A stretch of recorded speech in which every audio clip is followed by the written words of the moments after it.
नमस्कार साथियों, मैं दिनेश उपाध्याय एग्ज़ाम गुरुजी के इस डिजिटल प्लेटफॉर्म पर आप सभी का स्वागत करता हूं। जैसा कि आप सभी जानते हैं कि हमारा एक मास्टर क्लास का एक श्रृंखला चल रही है, सतत रूप से ये चल रही है, जिसमें हम आपको मुख्य रूप से पॉलिटिकल साइंस पेपर 2 इसमें जो यूनिट 9 और यूनिट 10 है उसके कुछ महत्वपूर्ण और क्वालिटी जो कंटेंट है वो इस डिजिटल माध्यम से आपको उपलब्ध करा रहे हैं। इसमें हम सटीक रूप से आपको कई सारी रणनीतियों वाली चीज़ें तो बता चुके हैं। अब कैसे हमें आगे के कुछ मिसलेनियस मध्य प्रदेश से संदर्भ में विशेष टॉपिक्स को कवर करना है वो हम कर रहे हैं। तो इसी कड़ी में आज की हमारी जो क्लास होने वाली है वो मुख्य रूप से मध्य प्रदेश की मंत्रिपरिषद और मध्य प्रदेश के मुख्यमंत्री के ऊपर होने वाली है। ठीक है, तो मंत्रिपरिषद और मुख्यमंत्री किस तरीके से मध्य प्रदेश में ये संरचना काम करती है और कैसे ये भारत में अपनी एक महत्वपूर्ण स्थिति के रूप में देखी जाती है। ठीक है, अब देखो, अगर मैं बात करूं तो भारत और मध्य प्रदेश की जो मंत्रिपरिषद है, भारत के अदर राज्यों में और मध्य प्रदेश की मंत्रिपरिषद में कोई अंतर है क्या? तो कोई अंतर नहीं। आप भी जानते हैं कि संविधान के अनुसार जो स्टेट की जो काउंसिल ऑफ मिनिस्टर है, स्टेट की जो चीफ मिनिस्टर की जो स्ट्रक्चर है, संरचना है, उसके जो प्रावधान है वो बाकी राज्यों में जैसे हैं वो मध्य प्रदेश में वैसे हैं। कुछ स्थितियाँ ऐसी हैं कि अदर राज्यों में कुछ अलग से एक ऐसे प्रोविजंस हैं जो मध्य प्रदेश में वेरी करते हैं। अब वो तो मध्य प्रदेश के स्टैटिक आप कंटेंट को पढ़ोगे तभी आपको समझ में आएगा। तो इसी चीज़ को मैं थोड़ा सा यूनिक वे में आपको यहाँ पे बताने वाला हूँ। मुख्य रूप से देखो, स्टैटिक पार्ट आप सभी को पता है कि क्या क्या राज्य व्यवस्था, स्टेट की जो पॉलिटिकल सिस्टम होता है वहाँ पे क्या क्या व्यवस्थाएं होती हैं जो संविधान में प्रावधान कर रखा है पार्ट 6 में। बट मध्य प्रदेश किस मामलों में अलग है बाकी राज्यों से वो मैं आपको इसमें बताने वाला हूँ। ठीक है, तो बाकी राज्यों और मध्य प्रदेश की एक तुलना भी यहाँ पे हो जाएगी और आपका मुख्य रूप से यहाँ पे जो राज्यों से लेकर के राज्यों में अलग अलग जो मंत्रिपरिषद से लेकर के मुख्यमंत्रियों की जो नाम है, उनके जो तथ्य हैं वो भी यहाँ पे आपके कवर हो जाएंगे। ठीक है, तो मध्य प्रदेश की जो संरचना है वो हम यहाँ पे फोकस करके पढ़ने वाले हैं। तो फटाफट स्टार्ट करते हैं। सबसे पहले मैं आपको बता देता हूँ कि आज का हमारा जो टॉपिक है वो क्या होने वाला है। वैसे मैं डिस्कस करा चुका हूँ, लेकिन आपको एक ब्रीफ इन्फॉर्मेशन दे देता हूँ, जैसा कि हर एक क्लास मास्टर क्लास में देता हूँ, कि हमने ऑलरेडी जो ये टॉपिक्स कवर कर लिए हैं इनको आप पुरानी वीडियोस में जा कर के देख सकते हो। और अभी हमने जो टॉपिक पिछली कुछ क्लास में फिनिश किया है वो है राज्यपाल का, गवर्नर का। आज का जो हमारा टॉपिक है मुख्यमंत्री और मंत्रिपरिषद, उसका संगठन, उसकी कार्य और उसकी भूमिका। कैसे मध्य प्रदेश की, खास तौर पे मध्य प्रदेश की जो मंत्रिपरिषद है, मुख्यमंत्री की व्यवस्था है, वो अपना संगठन लेकर के चलती है। उसका फंक्शन क्या है, उसकी जो भूमिका है, उसका रोल क्या है, वो आप समझोगे। ठीक है, chief minister, council of minister, organisation, power and role. ठीक है, तो इसमें हम बायलिंगुअल तरीके से समझेंगे किस तरीके से ये स्ट्रक्चर क्या है, एग्जीक्यूट होता है, फंक्शन होता है यहाँ पे, और आगे की जो प्रावधान है संविधान के उनसे डील करता है। ठीक है, तो फटाफट स्टार्ट करते हैं। अगली जो हमारी स्लाइड है वो आपको आगे के जो टॉपिक्स हमारे होने वाले हैं उससे इंडिकेट करा रही है कि मुख्यमंत्री टॉपिक है, उसके बाद आपको मैं विधानसभा टॉपिक पढ़ाऊंगा। उसमें जो अलग अलग जो स्पीकर की व्यवस्था होती है, जो अपोजिशन का लीडर होता है, उसकी क्या क्या प्रावधान है। और मध्य प्रदेश में जो हाई कोर्ट की व्यवस्था है, मध्य प्रदेश में जो पॉलिटिकल पार्टी सिस्टम है, पॉलिटिकल जो पार्टीज़ हैं अलग अलग, उनकी बातें मैं बताऊँगा। और इलेक्शन की जो पॉलिटिक्स है और जो वोटिंग का एक बिहेवियर होता है वो मैं आपको आगे क्लास में बताने वाला हूँ। ठीक है, तो फटाफट आगे की स्लाइड में आगे बढ़ते हैं। आज का टॉपिक हमारा ये रहा आपके सामने, आप देख सकते हो, मुख्यमंत्री, मंत्रिपरिषद, संगठन, कार्य और भूमिका, chief minister and council of ministers, organisation, function and role. ठीक है, फटाफट स्टार्ट करते हैं। देखो, मध्य प्रदेश में जो गवर्नेंस है, ठीक है, जो शासन पद्धति है, आपको पता है मुख्य रूप से मध्य प्रदेश हो चाहे किसी भी राज्य की बात करें तो गवर्नेंस का काम कौन करता है आपको पता होगा। उसमें 3 अंग होते हैं। ठीक है, शासन व्यवस्था में मैं आपको बताऊं तो 3 अंग होते हैं। ठीक है, चाहे मध्य प्रदेश की बात करो, चाहे किसी भी राज्य की बात करो, मैं मध्य प्रदेश को लेकर के नहीं बोलूँगा, मैं किसी भी राज्य की बात करूँगा, या फिर भारत की ही बात कर लो। भारत में भी देखो गवर्नेंस तो भारत के स्तर पे भी होती है, तो मैं यहाँ पे शासन लिख रहा हूँ और जो संविधान का भी आप हिस्सा समझ सकते हो। ठीक है, संविधान एक कानून है। ठीक है, संविधान एक कानून है और संविधान के अंतर्गत उस कानूनों को जब हम एग्जीक्यूट करते हैं, उसको जब हम क्रियान्वित करते हैं तो वो शासन बन जाता है, वो शासन की पद्धतियाँ बन जाता है, वो एग्जीक्यूटिव एक फंक्शन बन जाते हैं। तो शासन या संविधान के 3 अंग मुख्य रूप से होते हैं। ठीक है, एक होता है व्यवस्थापिका, जिसको मैं क्या बोलूँगा यहाँ पे, व्यवस्थापिका आप समझ गए होंगे, लेजिस्लेचर। एक होता है कार्यपालिका, ठीक है, कार्यपालिका जिसको मैं बोलूँगा एग्जीक्यूटिव, ठीक है, एग्जीक्यूटिव। और एक तीसरी व्यवस्था होती है वो है ज्यूडिशरी, ठीक है, जिसको हम क्या बोलते हैं, जिसको हम बोलते हैं न्यायपालिका, ठीक है, न्यायपालिका कहते हैं। ये व्यवस्थापिका, लेजिस्लेचर, कार्यपालिका, एग्जीक्यूटिव एंड न्यायपालिका एंड ज्यूडिशरी, जो तीनों व्यवस्थाएं होती है ना, यही है शासन के 3 अंग। और ये शासन के 3 अंग एक कोऑर्डिनेशन के साथ जब काम करते हैं, एक समन्वय के साथ काम करते हैं, तो वहाँ पे सुशासन देखा जाता है, ठीक है, सुशासन की प्रवृत्ति हमें वहाँ पे देखने को मिलती है। व्यवस्थापिका में आप जानते हो, देखो ये संरचना आपको केंद्र में भी मिलेगी, यही संरचना केंद्र स्तर पे भी आप सभी जानते हो। देखो मुख्य रूप से मुझे पता है कि सभी ज़्यादातर एस्पिरेंट ऑलरेडी वेल क्वालिफाइड है, सबको ये सब इन्फॉर्मेशन पता है, बट कोई ऐसा व्यक्ति जो अदर स्टेट का या अदर कैटेगरी का कोई भी एग्ज़ाम दे रहा है तो उसके लिए भी हेल्पफुल हो जाएगा ये वीडियो, ठीक है। तो इस पर्पज़ से मैं ये चीज़ें बता रहा हूँ। केंद्र स्तर पे भी यही व्यवस्था, ये अंग वाले काम करते हैं, और ये राज्य स्तर पे भी यही व्यवस्था काम करती है, ठीक है। केंद्र हो गया, ठीक है, राज्य हो गया, इसको इस तरीके से ना लिख करके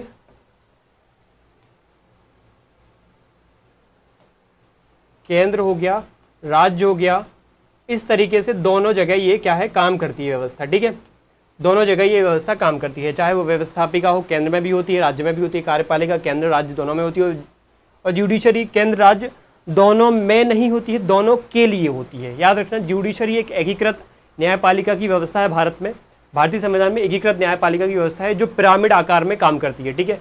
और वो राज्य, केंद्र और चाहे लोकल स्तर पे भी हो, स्थानीय स्वशासन की बात करें तो उनके लिए भी वो एकीकृत रूप में काम करती है, ठीक है। तो अगर मैं बात करूँ व्यवस्थापिका में क्या क्या होता है, अगर मैं केंद्र की बात करूँ तो लोकसभा प्लस राज्यसभा, ठीक है, प्लस राज्यसभा प्लस प्रेसिडेंट, ये केंद्र की बात कर रहा हूँ, ठीक है। तो केंद्र की बात यानी यूनियन की बात यहाँ पे हमने कर ली, संघ की बात हमने यहाँ पे कर ली, ठीक है। अब मैं अगर कार्यपालिका की बात करूँ संघ में, तो आपको पता है यहाँ पे क्या होता है, प्रेसिडेंट होता है, पीएम होता है, और यूनियन काउंसिल ऑफ मिनिस्टर यानी यूकॉम होती है, ठीक है, यूनियन काउंसिल ऑफ मिनिस्टर यूकॉम होती है। अगर मैं यहाँ पे इसकी बात करूँ ज्यूडिशरी की, तो आपको पता है पिरामिड आकार में एकीकृत न्यायपालिका होती है, सुप्रीम कोर्ट, हाई कोर्ट, है ना, हाई कोर्ट होते हैं, यहाँ पे दिख रहा होगा आपको, ठीक है, और यहाँ पे सबऑर्डिनेट कोर्ट होते हैं, ठीक है, यहाँ पे SUB और कोर्ट, ठीक है, सबऑर्डिनेट कोर्ट में बस लिख देता हूँ तो आप समझ जाओगे।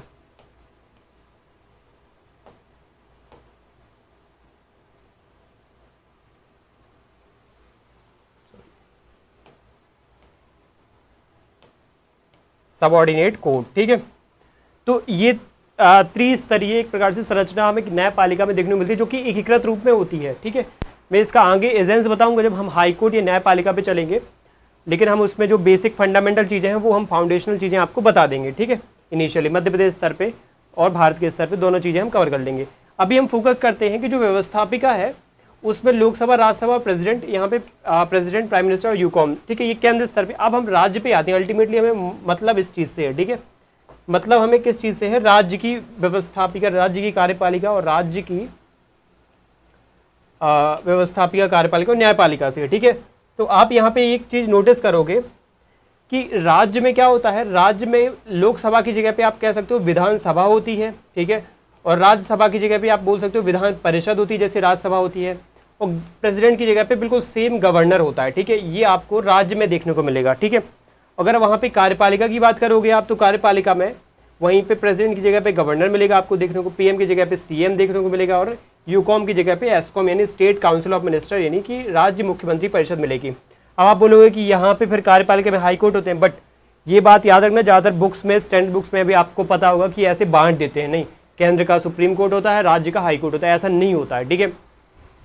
राज्य केंद्र के लिए भी सुप्रीम कोर्ट, हाई कोर्ट और सबऑर्डिनेट कोर्ट होता है, मतलब केंद्र के जो भी मुकदमे होते हैं वो तीनों कोर्ट्स में चल सकते हैं, ठीक है। और राज्य स्तर के भी जो मुकदमे हैं वो तीनों कोर्ट्स में आप देख सकते हो, मुख्य रूप से हाई कोर्ट, सुप्रीम कोर्ट दोनों जगह होता है, ठीक है। तो आपको ये चीज़ पता होना चाहिए, एकीकृत न्यायपालिका है वो किसी भी स्तर पे किसी भी संरचना के लिए काम कर सकती है, ठीक है। तो ऐसा रहता है। क्या आपको पता है सुप्रीम कोर्ट में क्या केस राज्य से संबंधित नहीं चलते हैं क्या? सुप्रीम कोर्ट में कोई केस केंद्र संबंधित नहीं चलते हैं क्या, या सिर्फ केंद्र से ही चलते हैं? हाई कोर्ट में केस सिर्फ राज्य से संबंधित चलते हैं? ऐसा नहीं होता है। केंद्र के कई सारे मुद्दे सुप्रीम कोर्ट में देखे जाते हैं, सुने जाते हैं, उनकी हियरिंग होती है, उन पर प्रोसीडिंग्स होती है, उसमें जजमेंट्स आते हैं। राज्य स्तर के भी कई सारे केसेस जो है सुप्रीम कोर्ट में चलते हैं। जैसे अभी हाल में तमिलनाडु का जो एक मुद्दा था, वो गवर्नर क्या कर रहे थे, बिल को पास नहीं कर रहे थे, तो वो बिल पे जो एक जजमेंट आया है कि बिल को एक टाइमलाइन के अंदर पास करना पड़ेगा, 1 मंथ की एक टाइमलाइन होगी गवर्नर के पास, ठीक है, उसमें असेंट या फिर उसको जो भी रिवोक करना है, असेंट देना है, तो वो 1 महीने के अंदर उनको फैसला देना पड़ेगा। तो इस तरीके की जो व्यवस्था है किसने दी है, सुप्रीम कोर्ट ने दी है। तो केंद्र और राज्य के बीच में जो गवर्नर और वहाँ के जो सीएम के बीच में जो टसल थी, वो किसने दूर की, यहाँ पे सुप्रीम कोर्ट ने, ठीक है। तो आप समझ गए होगे कि जुडिशरी सब के लिए क्या होती है, एकीकृत होती है। हमें मतलब इस चीज़ से है, देखो विधानसभा, विधान परिषद और जो गवर्नर है, ये हमारा अगला टॉपिक है, अगली क्लास में करेंगे। आज हमें फोकस किस पे करना है, गवर्नर वाला जो पद है वो हो चुका है, आज हमें फोकस करना है सीएम और यूकॉम से। तो आज का हमारा टॉपिक क्या होने वाला है, मुख्यमंत्री और राज्य मंत्री परिषद, ठीक है, मुख्यमंत्री और राज्य मंत्री परिषद, ये आज का हमारा टॉपिक है। अब आप समझ गए होगे कि हमें किस पे फोकस करना है। तो बढ़ते हैं अगली स्लाइड पे। अगली स्लाइड हमारी फोकस करती है इस पे, ठीक है, आप इस फोटो को देख सकते हो। अब हम आ जाते हैं मध्य प्रदेश पे, ठीक है। मध्य प्रदेश की मुख्यमंत्री परिषद या मुख्यमंत्री, उनके साथ में जो अलग मंत्री हैं, उनकी यहाँ पे फोटो दे रखी होगी, आपको दिख रही होगी। देखो जैसे आप यहाँ पे देख सकते हो, ये हमारे मध्य प्रदेश के हैं मुख्यमंत्री हैं मोहन यादव, उनके साथ में ये राज्यपाल हैं, गवर्नर हैं, फिर उनके साथ बहुत सारे ऐसे अलग अलग मंत्री हैं साथ में, ठीक है। तो ये क्या है व्यवस्था, ये व्यवस्था एक कलेक्टिव व्यवस्था है जिसमें मंत्री, मुख्यमंत्री भी है और अदर जो मुख्य मंत्रीज हैं, मंत्री है एक प्रकार से, जैसे कि कैबिनेट मंत्री, राज्य मंत्री और उप मंत्री, अलग अलग मंत्री भी शामिल हैं। तो आपको एक बात बहुत सॉलिड तरीके से पता होना ही चाहिए, वो ये है कि जो स्टेट काउंसिल ऑफ मिनिस्टर है, वो एक बहुत बड़ी टर्म होती है। स्टेट काउंसिल ऑफ मिनिस्टर एक बहुत बड़ी टर्म होती है। उसी के अंतर्गत सीएम होता है, चीफ मिनिस्टर होता है, उसी के अंतर्गत कैबिनेट मिनिस्टर होता है। ये संरचना हम आगे भी देखेंगे डिटेल में। उसी के अंतर्गत मिनिस्टर ऑफ स्टेट होता है, जिसको हम MOS बोलते हैं, मिनिस्टर ऑफ स्टेट, यानी राज्य मंत्री होता है, ठीक है, राज्य मंत्री जिसको हम हिंदी में कहते हैं। और उसी के अंतर्गत क्या होता है, उप मंत्री होते हैं, ठीक है, उप मंत्री होते हैं, या फिर हम जिसको डेप्यूटी मिनिस्टर या, ठीक है, डेप्यूटी मिनिस्टर भी कह सकते हैं, ठीक है। तो ये व्यवस्था क्या होती है, हर एक राज्य में फॉलो होती है। यही व्यवस्था मध्य प्रदेश में भी देखी जाती है। अब ये व्यवस्था आपको लग रही होगी ये सेम टू सेम ऐसी यूकॉम में भी तो देखने को मिलती है। यूकॉम मतलब केंद्रीय मंत्री परिषद, ठीक है, यूकॉम मतलब केंद्रीय मंत्री परिषद, यही सेम व्यवस्था वहाँ पे भी देखने को मिलती है। जैसे पीएम होता है, पीएम के अंतर्गत आपको काउंसिल ऑफ मिनिस्टर यानी कि मंत्री परिषद, ये कैबिनेट मिनिस्टर देखने को मिलते हैं, कैबिनेट मिनिस्टर, ठीक है। उसके बाद आपको मिनिस्टर ऑफ स्टेट भी देखने को मिलते हैं। मिनिस्टर ऑफ स्टेट भी 2 प्रकार के होते हैं, एक तो नॉर्मल वाले होते हैं, एक इंडिपेंडेंट चार्ज वाले होते हैं, आपको पता होना चाहिए। स्वतंत्र प्रभार वाले भी होते हैं एक, ठीक है, एक होते हैं साधारण, एक होते हैं स्वतंत्र प्रभार वाले, जिनको बहुत ज़्यादा आज़ादी होती है, इनका लेवल थोड़ा सा कैबिनेट मिनिस्टर जितना लेवल का होता है, ठीक है। तो ये चीज़ आपको पता होना चाहिए। अब इसके अलावा डेप्यूटी मिनिस्टर यहाँ पे भी होते हैं, ठीक है, डेप्यूटी मिनिस्टर यानी उपमंत्री यहाँ पे भी होते हैं, ठीक है। तो ये चीज़ व्यवस्था यूनियन में भी है और स्टेट में भी है। तो आपको क्या लग रहा है कि ये जो यूकॉम वाली व्यवस्था है, ये सेम टू सेम एस्कॉम वाली व्यवस्था एक जैसी नहीं है क्या? बिल्कुल एक जैसी, यानी कि हमने जो स्टेट काउंसिल ऑफ मिनिस्टर की व्यवस्था ली है वो कहाँ से ली है, यूकॉम से ही ली है, मतलब वहीं से एग्जैक्ट कॉपी पेस्ट कर दी है। तो यूकॉम वाली व्यवस्था हमने कहाँ से ली, ये कहाँ से ली हमने, ये जो केंद्र में मंत्रिपरिषद की व्यवस्था अपनाई गई है, ये कहाँ से ली, इसका सोर्स क्या है? अब बात यहाँ पे आती है कि जो भी राज्य हो या केंद्र हो, वहाँ पे जो मंत्रिपरिषद है, प्रधानमंत्री या मुख्यमंत्री, जो भी व्यवस्था है, ये किस देश से हमने इसको स्रोत मान करके लिया। तो इसका सोर्स मैं बता रहा हूँ, तो वो है ब्रिटेन का वेस्टमिंस्टर मॉडल कहते हैं इसको। क्या बोलते हैं? वेस्टमिंस्टर मॉडल, इसको बोलते हैं वेस्टमिंस्टर मॉडल ऑफ ब्रिटेन, ठीक है, या यूनाइटेड किंगडम। तो ये हमने वहाँ से लिया है, ठीक है, ये हमने कहाँ से व्यवस्था ली है, ब्रिटेन से ली है। इसलिए इस फैक्ट को बहुत अच्छे से याद रखना, सोर्स वाली बात यहाँ पे आपको क्लियर हो गई होगी। साथ में भारत सरकार अधिनियम 1935 भी आपको बोला जाएगा कि क्या भारत सरकार का अधिनियम 1935 जो आया था, क्या इसमें मुख्यमंत्री और मंत्रिपरिषद का रोल कहीं ना कहीं कोई प्रावधान रहा? बिल्कुल, आपको ऐसे स्टेटमेंट ही आएंगे। क्या वेस्टमिंस्टर मॉडल से हमने प्रेरित होकर के ये व्यवस्था ली है? बिल्कुल, ये भी सही माना जाएगा, ये भी सही माना जाएगा, ठीक है। उसके बाद आगे भी 1919 का भी एक रोल रहा है, 1919 का अधिनियम का भी एक रोल रहा है, वो भी भारत शासन अधिनियम जो 1919 का आया था उसका भी एक रोल रहता है। इस पर लिखा नहीं है बट आप उसको भी याद कर सकते हो, क्योंकि उसमें भी प्रांतीय सरकारों के गठन की बात की गई थी, ठीक है। हाँ, वो बात अलग है कि वहाँ पे इतने बड़े पैमाने पर मंत्रिपरिषद को स्वायत्तता नहीं दी गई थी, बट उसका भी एक रोल रहता है 1919 के अधिनियम का, ठीक है। लेकिन मुख्य रूप से प्रांतीय स्वायत्तता की बात करें 1935 का अधिनियम ज़्यादा बड़ा महत्वपूर्ण भूमिका निभाता है, इसलिए इसकी आप बात याद रखना, ठीक है। इसमें प्रांतीय स्वायत्तता और ऑटोनॉमी का प्रावधान किया गया था और गवर्नर मंत्रिपरिषद का गठन की बात सॉलिड तरीके से इसमें बोली गई थी, ठीक है। तो हम अगली स्लाइड पे चलते हैं फटाफट। क्या है, देखो कहानी ये है ऐसी कि शुरुआत में मुख्यमंत्री का जो पद है, ठीक है, अगर आपसे कोई पूछे कि मुख्यमंत्री या मंत्रिपरिषद का जो पद है या व्यवस्था है, ये जो सिस्टम है, ये कब आया था, तो आप बिल्कुल टिक करना, मानना इसमें कि 1919 में आया था। गवर्नमेंट ऑफ इंडिया एक्ट 1919 में आया था ये, ठीक है। फिर आपसे अगर कोई बोले कि इसमें किस रूप में आया था, तो देखो प्रोविंशियल सरकारें आई थी, प्रोविंशियल गवर्नमेंट आई थी। प्रोविंशियल गवर्नमेंट में बात करी गई थी, आपको पता होगा प्रोविंशियल सरकारें बनाई गई थी। उसमें प्रोविंशियल सरकारों को ये कहा गया था कि आपको, देखो यहाँ पे एक डायआर्की व्यवस्था आई थी। डायआर्की को समझो। डायआर्की व्यवस्था में क्या हुआ था, 1919 के अधिनियम में आपने पढ़ा होगा कि आरक्षित विषय, कुछ विषयों को क्या किया गया था, आरक्षित रखा गया था, कुछ को हस्तांतरित यानी ट्रांसफर्ड रखा गया था, ठीक है। हस्तांतरित, रिजर्व्ड इनको बोलेंगे, रिजर्व्ड इनको बोलेंगे हस्तांतरित यानी ट्रांसफर्ड। तो दो लिस्ट बनाई गई थी, एक तो ट्रांसफर्ड लिस्ट, एक रिजर्व लिस्ट। रिजर्व लिस्ट में बहुत सारे विषय, मुख्य सामरिक और बहुत बड़े बड़े विषय थे जो कि केंद्र में जो गवर्नर, जो वायसराय बैठा हुआ था, वो अपने कंट्रोल में लेकर के रखता था। बट जो हस्तांतरित विषय था उस पर कई मामलों में प्रांतीय सरकारें काम करती थी, तो प्रांतीय सरकारों को हस्तांतरित विषयों पे काम करने का मौका मिला। और प्रांतीय सरकारें बनेंगी, उनको क्या स्वायत्तता होगी, वो इतना महत्वपूर्ण पहलू नहीं है, ठीक है। महत्वपूर्ण पहलू है कि सरकारें बनी तो एटलीस्ट उनको काम तो करने मिला, तो हस्तांतरित विषयों पे उनको काम करने मिला। प्रांतीय सरकारें बनी, सरकारों में अल्टीमेटली चाहे वो मंत्री जैसे भी बना हो, मनोनीत हुआ हो, लेकिन कहीं ना कहीं क्रिएट किया गया है वो पद या वो व्यवस्था क्रिएट करी गई है। तो 1919 में ये व्यवस्था आ जाती प्रांतीय सरकारों में, बट स्वायत्तता तो नहीं थी, ऑटोनॉमी नहीं थी, आपको पता होगा। तो डायआर्की सिस्टम के माध्यम से हमने जब ये दो व्यवस्थाएं लाए, प्रांतीय सरकारों को कुछ विभागों, कुछ मंत्रियों को सौंपा गया, लेकिन अपने इंडिपेंडेंटली वो क्या कर पाए, डिसीजन नहीं ले पाए यहाँ पे, ठीक है। तो इसलिए जो सिस्टम है ना, ज़्यादातर जो पार्टीज़ थी उस समय, जो क्रांतिकारी लोग थे, कांग्रेस पार्टी थी, महात्मा गांधी थे, नेहरू थे, वल्लभ भाई पटेल थे, CR दास थे, इन लोगों ने इसका अपोज किया, इसको विरोध किया कि इस तरीके की व्यवस्था हमारे लिए सही नहीं है। तो अभी भी अंतिम शक्ति ब्रिटेन के पास ही थी। तो उसमें क्या होता है कि जब विरोध बहुत होता है तो एक अकाउंटेबल गवर्नमेंट के लिए, एक रिस्पॉन्सिबल गवर्नमेंट के लिए, यहाँ पे फेडरल स्ट्रक्चर को मजबूत करने के लिए यहाँ पे विरोध होता है, मांग उठती है। तो यहाँ पे क्या होता है, समय के साथ 1935 का अधिनियम आपको पता है आता है, गवर्नमेंट ऑफ इंडिया एक्ट 1935। और गवर्नमेंट ऑफ इंडिया एक्ट में क्या किया जाता है, उस प्रांतीय स्वायत्तता को मान लिया जाता है, बोल दिया जाता है कि हम आपको प्रोविंशियल ऑटोनॉमी देते हैं। और प्रोविंशियल ऑटोनॉमी में द्वैध शासन सबसे पहले खत्म किया, इस डायआर्की को ही खत्म कर दिया कि डायआर्की में ऐसे ऐसे विषय, ऐसी ऐसी लिस्ट बना रखी हैं जिसमें कुछ काम आप करोगे, कुछ काम गवर्नर करेगा। तो ऐसे में तो ऑटोनॉमी सही से नहीं मिल पाएगी, आप अपने प्रोविंस में अच्छे से काम नहीं कर पाओगे, ठीक है। तो इस मामले में क्या हुआ कि 1935 ने इस डायआर्की को ही ख़त्म कर दिया।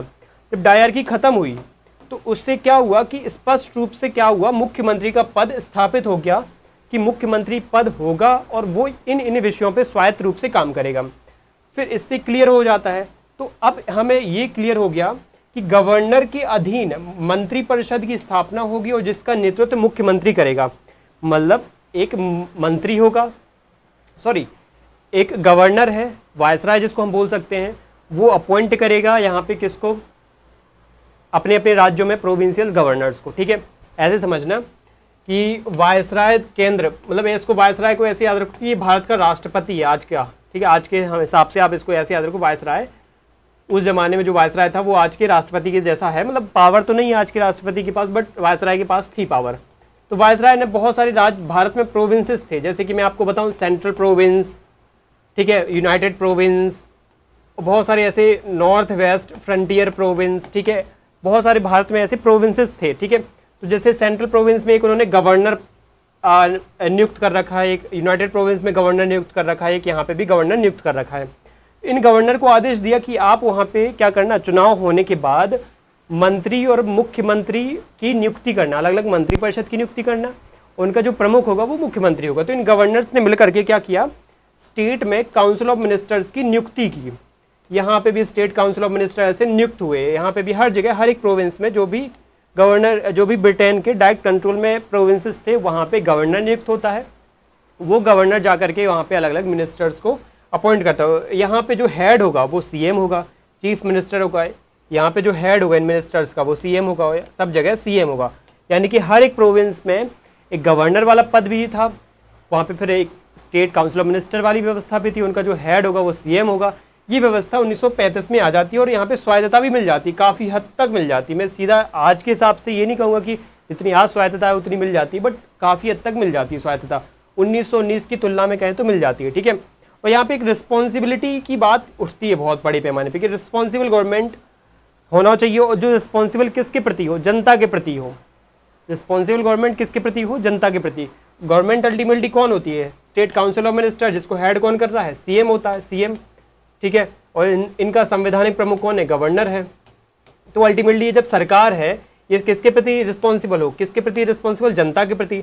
और जनता ने अपने प्रतिनिधि कहाँ भेजे, जनता ने अपने प्रतिनिधि भेजे हैं लेजिस्लेटिव काउंसिल्स में। लेजिस्लेटिव काउंसिल उस जमाने में लेजिस्लेटिव काउंसिल्स होती थी, ये लेजिस्लेटिव असेंबलीज तो नहीं होती थी लेकिन लेजिस्लेटिव काउंसिल्स होती थी।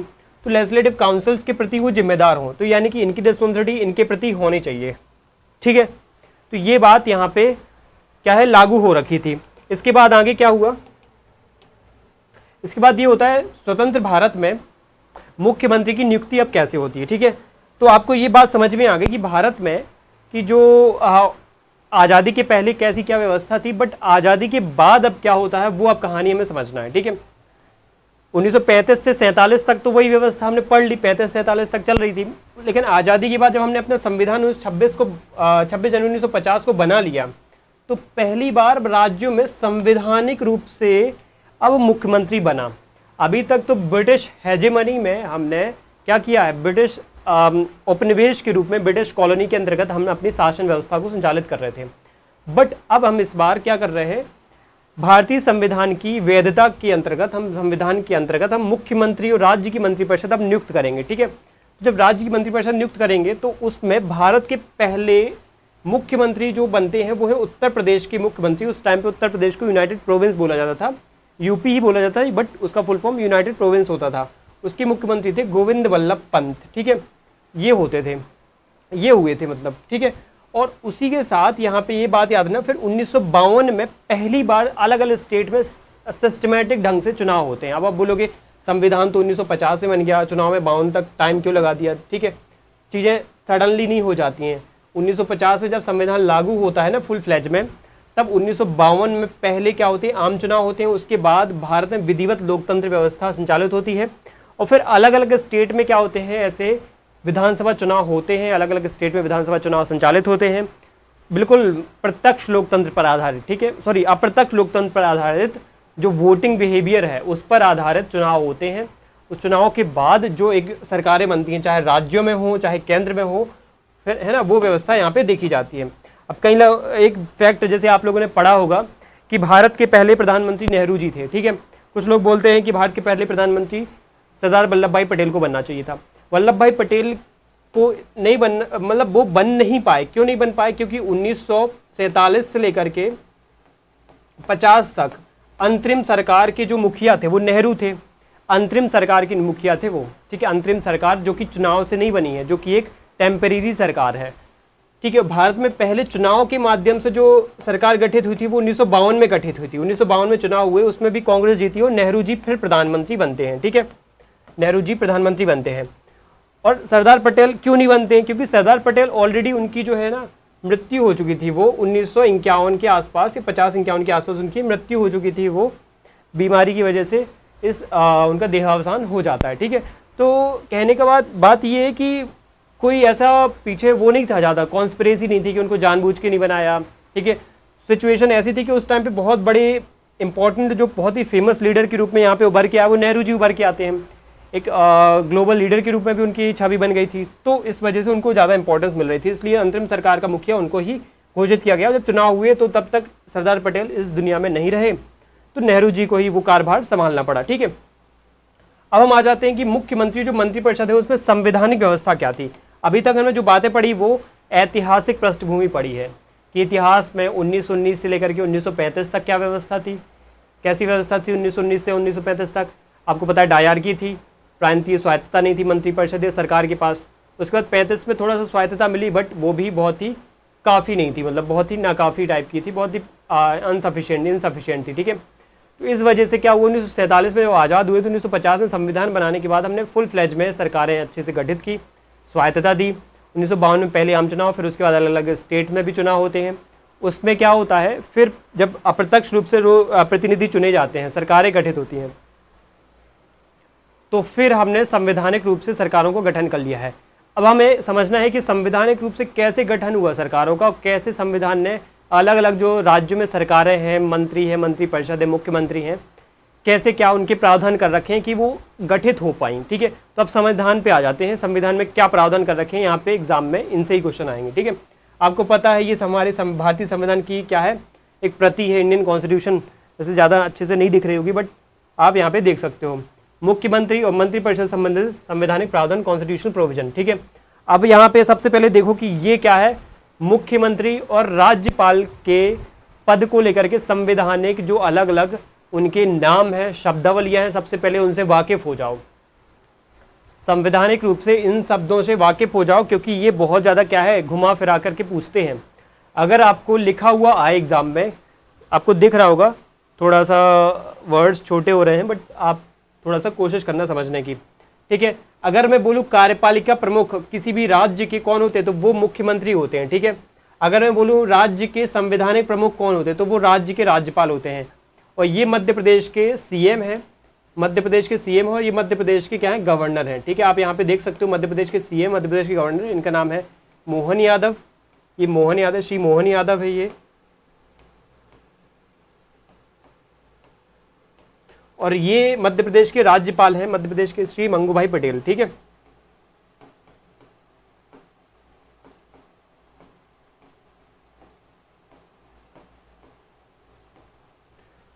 ठीक है, आप इन दोनों के अच्छे से नाम याद रखना। मध्य प्रदेश की राज्य व्यवस्था में महत्वपूर्ण पदों पर सुशोभित व्यक्ति हैं ये। ठीक है, तो देखो राज्यों का जो मुखिया है, हेड ऑफ द गवर्नमेंट, मुख्यमंत्री को कहा जाता है। ठीक है, अगर बोलूँ कि राज्य प्रमुख किसे कहा जाता है, गवर्नर को कहा जाता है। ध्यान से देखना, यहाँ पे राज्यों का प्रमुख, यहाँ पे राज्य प्रमुख यहाँ पे head of the state, head of the state English की टर्म भी आप देखना ध्यान से।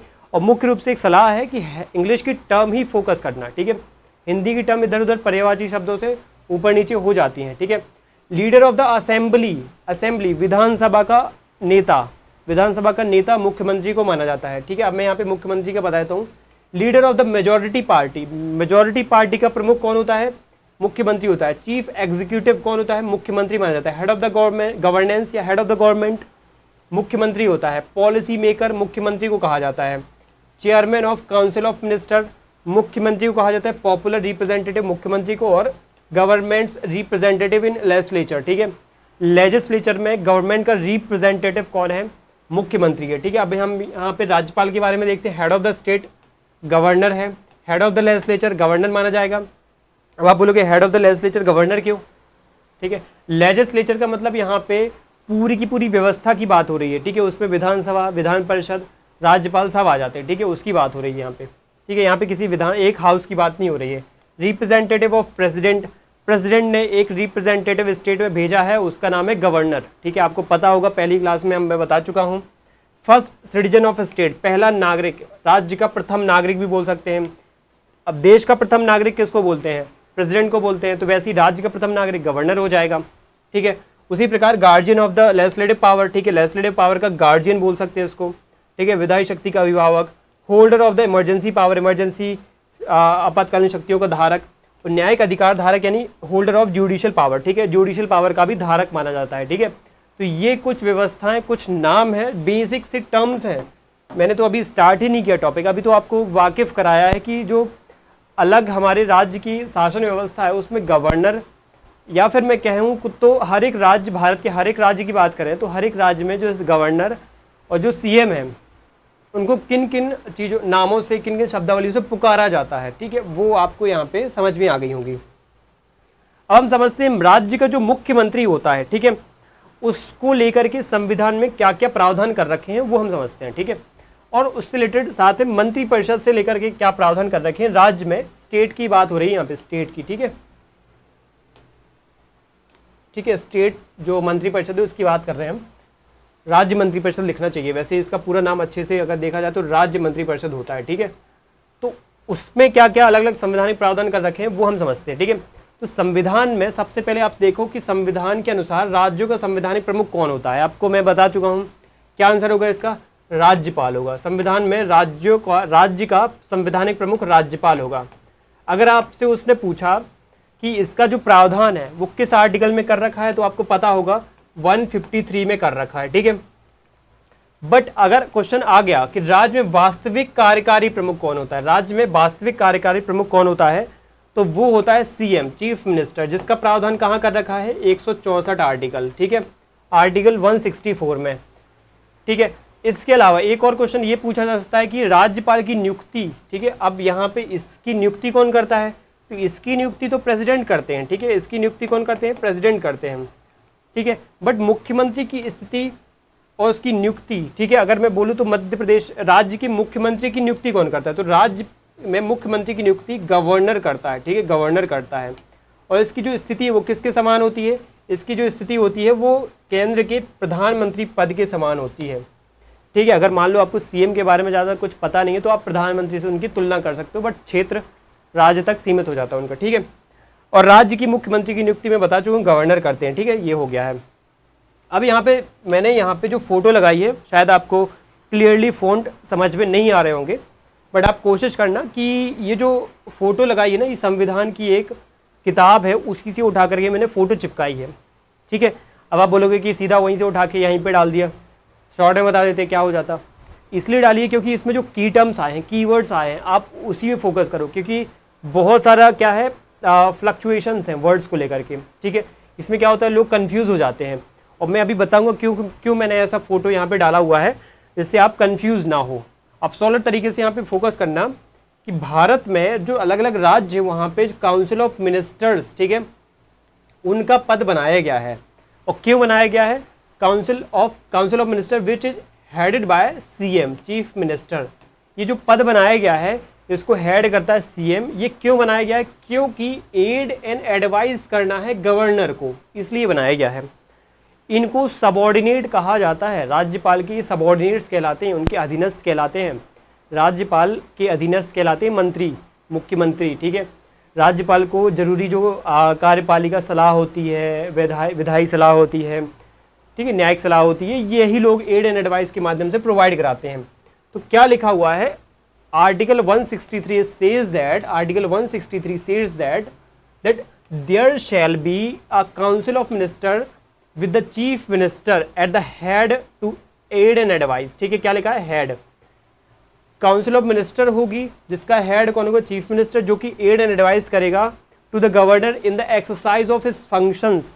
अपने कार्य में करने में कौन मदद करेगा, काउंसिल ऑफ मिनिस्टर, और उसको जो हेड कर रहा है सीएम, वो मदद करेगा। इसीलिए इनका पद बनाया गया है। इनकी पद की वास्तविकता ये है। संवैधानिक रूप से पढ़ रहे हो, वास्तविक रूप से तो आपको पता है कि यही महत्वपूर्ण होते हैं, गवर्नर का तो कोई महत्व ही नहीं होता है, लेकिन वास्तविक रूप से आपको पता है, बट संवैधानिक रूप से आपको थोड़ा समझना चाहिए। संविधान कहता है governor is more important than council of ministers which is headed by the CM. ठीक है, इसलिए आपको समझ में आना चाहिए कि सीएम और जो अलग मंत्रिपरिषद है ना, वो गवर्नर के लिए है। ठीक है, गवर्नर की मदद के लिए है। अब आगे आप समझना क्या लिखा हुआ है कि aid and advise the governor is exercise of his function except, अब एक्सेप्शन समझना, अपवाद क्या है, except in so far as he is by or under this constitution or required to exercise his function or any of them his discretion. ठीक है, बहुत solid बात लिखी यहाँ पे कि ड्यूली विथ ड्यू रिस्पेक्ट के साथ आप क्या करोगे, गवर्नर को एड एंड एडवाइस दोगे, बट गवर्नर क्या करेगा, कुछ मामलों में अपनी डिस्क्रिशन पावर का यूज़ करेगा, कुछ अपने स्वविवेक से भी काम करेगा। वो स्वविवेक वाली बातें हमने पिछली गवर्नर वाली क्लास में देख ली है। ठीक है, जैसे कि सरकार का गठन करना, सबसे बड़ी पावर तो यही होती है, डिस्क्रिशन वाली। ठीक है, तो इस मामले में क्या है, वो आपसे क्या है, एड एंड एडवाइस नहीं भी लेगा। ठीक है, क्योंकि आप खुद ही समझो कि अभी सरकार गठित हुई नहीं है। ठीक है, सरकार गठित हुई नहीं है, मंत्री, मुख्यमंत्री, मंत्रिपरिषद अभी गठित हुई नहीं है, अभी कौन उसको एड एंड एडवाइस देगा, तो यहाँ पे तो उसको विवेक से ही काम करना पड़ेगा ना। तो यहाँ पे तो बेसिक सी बात है, फंडामेंटल बात है। ठीक है, बट आप एक चीज़ तो वास्तविक रूप से, अब मैं यहाँ पे थोड़ा सा लीन होकर के वास्तविक रूप से बता रहा हूँ, बट मैं बोलना नहीं चाहता था, मैं संवैधानिक तौर पे हर बात बोलना चाहता था, बट मैं वास्तविकता बताता हूँ कि वास्तविकता ये है कि जिस पार्टी का गवर्नर होता है वो उस पार्टी के मुख्यमंत्री या उस पार्टी के नेता मंत्री को या जो भी अभी चुन के आए हैं उनको प्रायोरिटी देता है, और जो उसको प्रेसिडेंट की तरफ से और प्रेसिडेंट की तरफ से जो भी आदेश आ चुका है वो उसको प्रायोरिटी देते हैं, है ना। अल्टीमेटली यहाँ पे वास्तविक रूप से कोई डिस्कशन काम नहीं करता है, ठीक है। और प्रेसिडेंट को एड एंड एडवाइस कौन कर रहे हैं? प्रधानमंत्री। तो अल्टीमेटली गवर्नर भी प्रधानमंत्री के हिसाब से चल रहा है, राष्ट्रपति प्रधानमंत्री के हिसाब से चल रहे हैं, और वहाँ पे जब से अगर उनके हिसाब से चल रही है तो फिर राज्य में सरकार बनेगी वो भी प्रधानमंत्री के हिसाब से, इसलिए अल्टीमेट बॉस प्रधानमंत्री होता है देश का, ठीक है।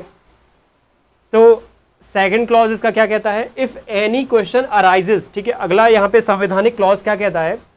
अगर कोई मुद्दा या प्रश्न खड़ा होता है, whether any matter is or is not a matter as respect which the governor is by or under this constitution required to act in his discretion, the decision of the governor in his discretion shall be final. shall be word आया है English में, यही तो फ़ायदा होता है कि वो बहुत क्लियर कट बोलता है। पॉलिटी में इंग्लिश की जो टर्म है बहुत क्लियर कट बताई गई है। shall be मतलब करना ही पड़ेगा आपको, ठीक है। यहाँ पे क्या लिखा है? shall be final, governor in his discretion shall be final। Governor का यहाँ पे डिस्क्रिप्शन क्या है? फाइनल मानना ही पड़ेगा, ठीक है। अगर मुद्दा कोई क्वेश्चन खड़ा होता है, ऐसी कोई सिचुएशन बनती है कि यहाँ पे राज्यपाल का डिस्कशन माने ना माने, कोई प्रश्न खड़ा कर रहा है, कोई अभी चुन करके आया प्रतिनिधि आया है मान लो, तो वहाँ पे अल्टीमेट जो डिस्कशन होगा वो किसका होगा? गवर्नर का होगा, ठीक है। इस मामले में राष्ट्रपति से ज़्यादा पावरफुल हो जाता है गवर्नर, ठीक है। तो यहाँ पे आगे क्या लिखा है?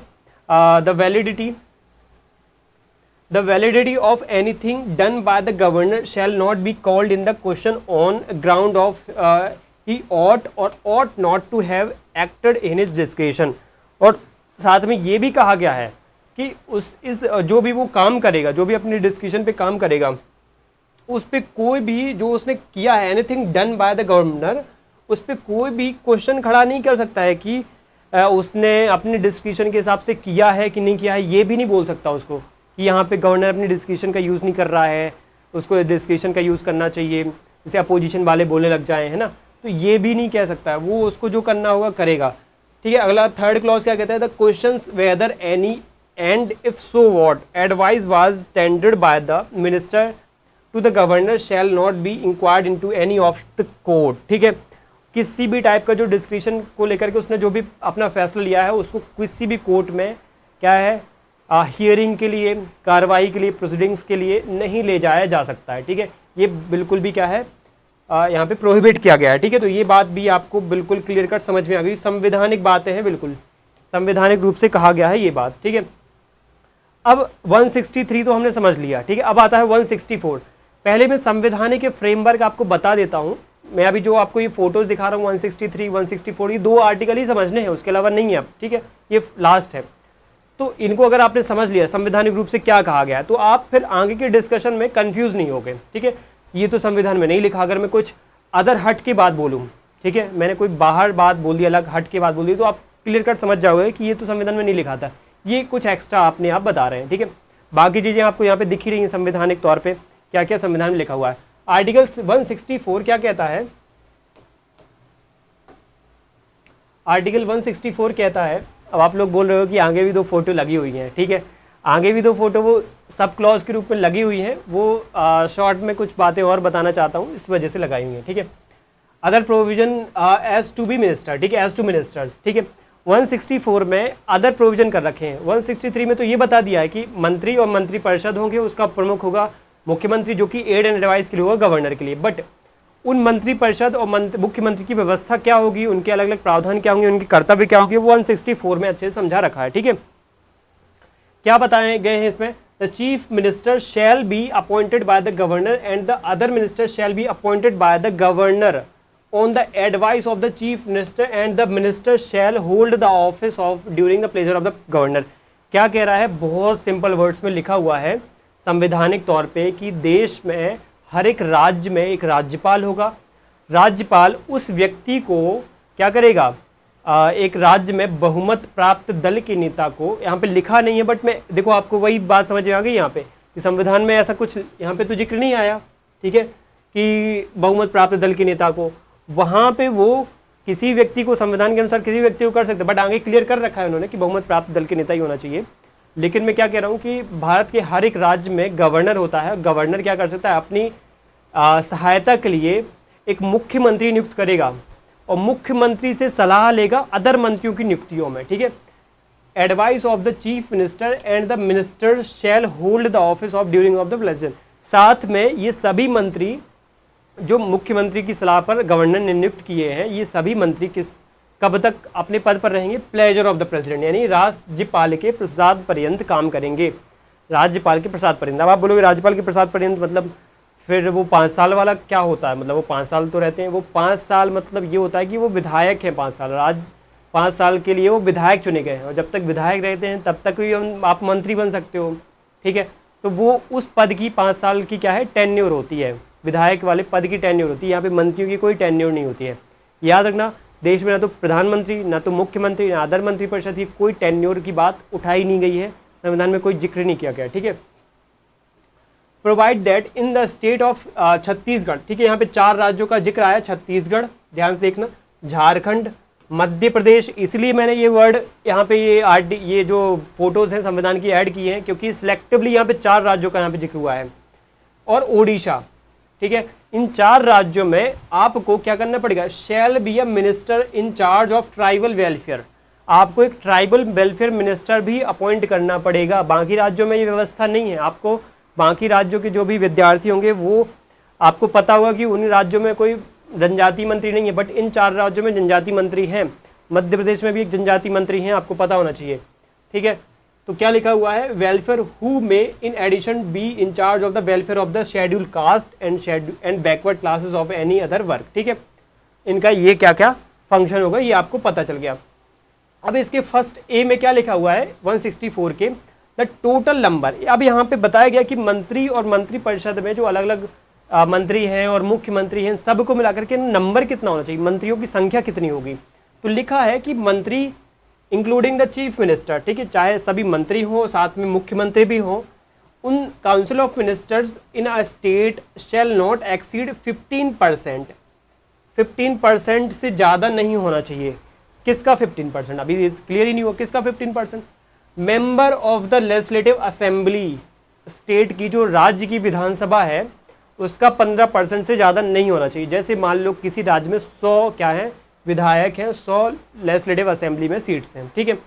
तो उस राज्य में क्या है, उस राज्य में 15, ठीक है, 100 का 15% कितना होगा, 15 होगा। तो 15 से ज़्यादा क्या नहीं होना चाहिए, वहाँ पे मंत्री नहीं होना चाहिए। जैसे मध्य प्रदेश में आपको मैं बताऊँ तो 230 क्या है, दिख रहा होगा आपको, मध्य प्रदेश में 230 क्या है, मैं यहाँ पे थोड़ा डार्क कर लेता हूँ।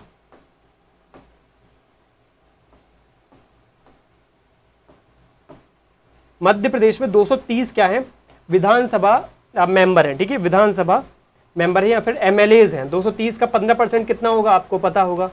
230 का अगर 15% निकालोगे तो आपको कितना मिलेगा,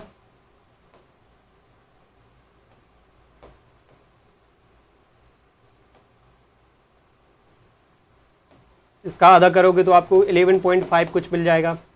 तो कितना हो जाएगा अप्रोक्स 34, ठीक है, 34-35 के आसपास, 34-35 के आसपास आपको मंत्रियों का संख्या मिल जाएगा, ठीक है। तो मध्य प्रदेश में मंत्रियों की संख्या या फिर काउंसिल ऑफ मिनिस्टर्स की संख्या 34-35 के आसपास होगी। ये आपके सामने ही मैंने निकाल के बताया। मध्य प्रदेश में टोटल एमएलएज विधानसभा के मेंबर्स की संख्या कितनी, 230, उसका 15% कितना होगा, 34-35 मंत्री हो जाएंगे। तो इस प्रकार से total number of the ministers including the chief minister in the state, है ना, उसमें चीफ मिनिस्टर भी इंक्लूड रहता है, ऐसा नहीं कि उसको अलग से काउंट कर रहे हैं, ठीक है। Council of minister in the state shall not exceed 15% of the total numbers of the legislative assembly of the state, ठीक है।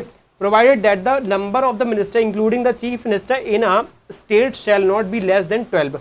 ये भी कहा गया है। अब मान लो कुछ स्टेट में जैसे गोवा में 40 ही मेंबर है, ठीक है। अब गोवा में 40 मेंबर है गोवा की विधानसभा में, 40 का 15% कितना होगा आप खुद ही देख लो। 40 का मैं 15% निकालता हूँ, ठीक है, 40 × 15%, ठीक है, इसका कितना होगा,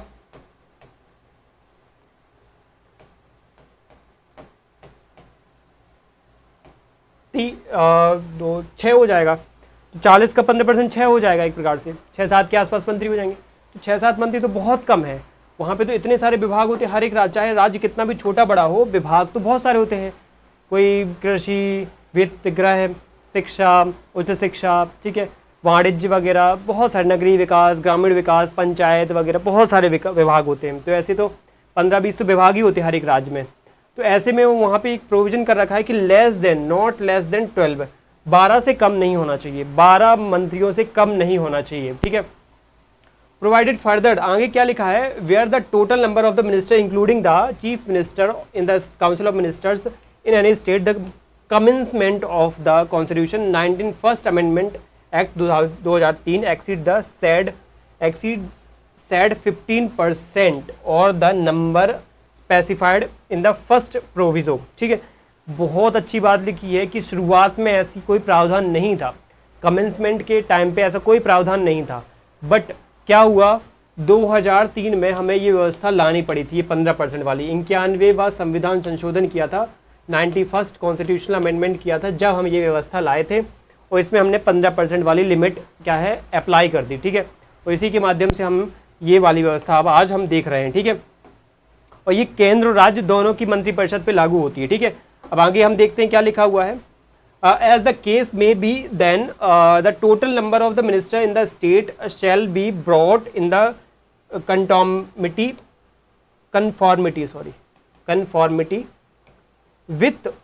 conformity with the provisions of this clause within 6 months from the such date as the president may be public notification appoint, ठीक है।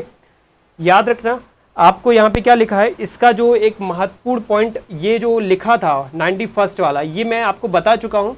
लास्ट में यहाँ पे क्या लिखा है, then the total number of the minister in the state shall be brought in the conformity with the provision of the clause within 6 month, ठीक है। हर एक मंत्री का एक क्या है योग्यता ये होना चाहिए कि इन क्लॉज के अंतर्गत उसको क्या है योग्य होना चाहिए। कैसे योग्य होना चाहिए, वो उस हाउस का एक सदस्य होना चाहिए, अगर नहीं है तो उसको 6 महीने के अंतर्गत उसका बन जाना जरूरी है, ठीक है। तो इसी से क्या है सिद्ध होता है कि वो मंत्री बनने के योग्य होता है, ठीक है। तो ये आपको व्यवस्थाएं आगे को सिस्टमेटिक ढंग से देखने को मिलेंगी। ये मैंने जो आपको बताया वो क्या था, ये संवैधानिक प्रावधान थे। एक 1B और क्लॉज दे रखा है, इसको भी आप समझ लेते हो, ये भी 164 के अंतर्गत ये आपको देखने को मिलेगा। 164 के अंतर्गत 1B क्लॉज ये कहता है, a member of the legislative assembly of a state either house of the legislature of a state having legislative council belonging to any political party who is disqualified for being a member of that house under paragraph 2 of 10th schedule shall also be disqualified to the appointed as a minister under clause 1 for duration of the period commencing from the date of his disqualification till the date on which the term of his office as such as member would expire or where he contests any election to the legislative assembly of a state either house of the legislature of a state having legislature council, ठीक है। तो ये बहुत अच्छी व्यवस्था ये लिखी हुई है कि कोई भी व्यक्ति अगर डिफेक्शन के माध्यम से अयोग्य ठहराया दिया जाता है, डिफेक्शन मतलब होता है अगर उसने दल बदल कर लिया है, ठीक है। अगर उसने दल बदल कर लिया है, दल बदल से क्या होता है, डिफेक्ट माना जाता है। एक विधायक जो होता है, एमएलए जो होता है, अगर दल बदल कर लेता है, पार्टी चेंज कर देता है, तो उसको डिफेक्ट माना जाता है, दल बदलू माना जाता है, उसकी सदस्यता विधायक पद से चली जाती है। तो कहा गया है कि अगर ऐसा करता है तो उसका जो ये मंत्री वाला पद है ये भी चला जाएगा और उसको अयोग्य ठहरा दिया जाएगा, ठीक है। अयोग्य ठहरा दिया जाएगा जब तक कि वो फ्रेश इलेक्शन के माध्यम से चुन करके नहीं आएगा। सिंपल वर्ड्स में बता रहा हूँ, यहाँ पे तो बहुत सारा आपको मैं देख ही चुकी है, सुनी चुकी है, कितना सारा लिखा हुआ है। जब तक कि नेक्स्ट इलेक्शन नहीं हो जाते उसमें वो दोबारा जनता से क्या है बहुमत प्राप्त, जनता अल्टीमेटली देखो जनता के प्रतिनिधि हैं। आपने दल बदल किया है तो क्या जनता आपसे खुश है, जनता आपको फिर से विधायक बनाना चाहती है, तो जनता ने अगर बना दिया तो फिर आप मंत्री बन सकते हो, वरना तब तक आप मंत्री नहीं बन सकते हो, ठीक है। तो ये बात आपको पता होना चाहिए। इसके बाद क्या लिखा है, the council of minister shall be collectively responsible to the legislative assembly of the state. यहाँ पे एक बात बहुत ध्यान से सुनना, लेजिस्लेटिव असेंबली आया है, लेजिस्लेटिव काउंसिल नहीं आया है, ठीक है। विधान परिषद नहीं लिखा है, विधानसभा लिखा है। तो हर एक मंत्री की जिम्मेदारी होती है कि वो विधानसभा के प्रति उत्तरदायी रहे, ठीक है। Before a minister enters office upon his office the governor shall be administer to him the oath of office of secrecy according to the forms set out of the purpose in the third schedule। ठीक है, आपको पता है संविधान की तीसरी अनुसूची में क्या लिखा हुआ है, हर एक जो हमारे देश के पदाधिकारी हैं उनकी शपथ के बारे में लिखा हुआ है। ठीक है, तो शपथ में यहाँ पे जो अलग अलग राज्यों के मंत्री हैं, मुख्यमंत्री हैं, उनकी शपथ के बारे में भी प्रावधान कर रखा है कि ये संविधान में अपने पद की, ऑफिस, देखो याद ना, ऑफिस और सीक्रेसी, ठीक है, अपने पद की और गोपनीयता की शपथ लेते हैं। ठीक है, पद और गोपनीयता की शपथ इनको दिलाई जाती है, याद ना, पद और गोपनीयता की शपथ और थर्ड शेड्यूल के अंतर्गत दिलाई जाती है। और कौन दिलाता है? गवर्नर दिलाता है। ठीक है, ये आपको बातें अब समझ में आ गई होंगी। तो क्लियर हुआ यहाँ पे कि ये है राज्यपाल, सॉरी, राज्य की मुख्यमंत्री की व्यवस्था संवैधानिक तौर पे क्या क्या संविधान में प्रोविजन किए हैं, वो यहाँ पे बातें आपको समझ में आ गई होंगी। ठीक है, देखो क्या है, मैं इसलिए इसको लेकर के आया हूँ क्योंकि आपको क्या है, संविधान में जो टर्म्स यूज करी हैं, जितना कीवर्ड्स लिखा हुआ है वो आपको पता होना चाहिए। वो आपको पता है तो आप क्या है, कंफ्यूज नहीं हुए कि ये बुक पे तो इस तरीके से ये लिखा हुआ है, तो उस पर क्या होता है, बहुत ज़्यादा मिस इन्फॉर्मेशन दिमाग में क्रिएट हो जाती है, कॉन्सेप्ट बिगड़ जाते हैं। तो इसमें अल्टीमेटली यही कि संविधान का आर्टिकल ही उठा के देखो, सीधी सी बात है। ठीक है, और लास्ट यहाँ पे एक और प्रोविजन, दो प्रोविजन और लिखे हुए हैं फोर्थ क्लॉज में, the minister of state, minister who for any period of 6 consecutive months is not a member of legislature or the state shall at the expiration of that period cease to be a minister। ठीक है, बहुत अच्छी बात है। अगर 6 महीने तक कोई भी मंत्री राज्य के, चाहे विधान परिषद हो चाहे विधानसभा हो, उनका अगर मेंबर नहीं बनता है तो उनका पद सीज हो जाएगा, पद से उनको निलंबित कर दिया जाएगा, पद उनका टर्मिनेट हो जाएगा, मतलब खत्म हो जाएगा, उनको पद से हटा दिया जाएगा। किस पद से? मंत्री के पद से हटा दे, चाहे वो मुख्यमंत्री ही क्यों ना हो। ठीक है, इसलिए आपको पता होना चाहिए कि भारत में ये व्यवस्था कर रखी है कि अगर किसी भी व्यक्ति ने, अगर चाहे वो सीएम का पद हो, इवन केंद्र में भी आप चले जाओ तो पीएम का पद हो, चाहे वहाँ पे भी कोई भी मंत्री का पद हो, मिनिस्टर का पद हो, चाहे आप सीएम स्टेट में चले जाओ, चाहे स्टेट के किसी भी मंत्री के पास चले जाओ, तो इनको ज़रूरी है कि ये चाहे विधानसभा या फिर विधान परिषद, ठीक है, लेजिस्लेटिव असेंबली या फिर लेजिस्लेटिव काउंसिल के मेंबर बनना जरूरी है, और वो भी एक टाइम लिमिट के अंतर्गत।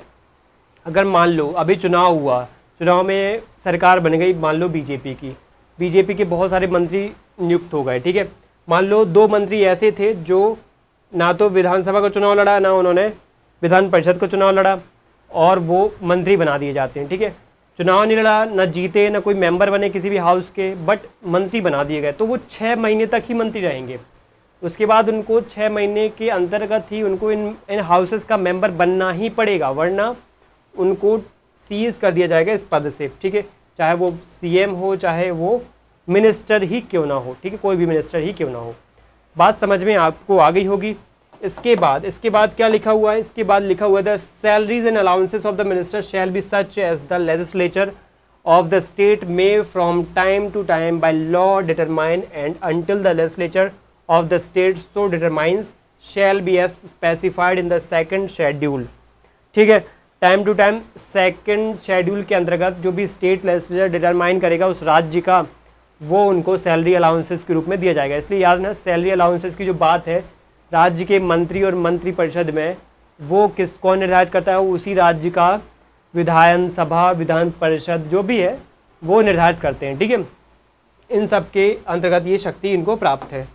तो यहाँ पे राज्य संबंधित जो मंत्री परिषद है, मुख्य रूप से मंत्री परिषद है, मुख्यमंत्री है, उस रिलेटेड संवैधानिक बातें हमने पढ़ ली।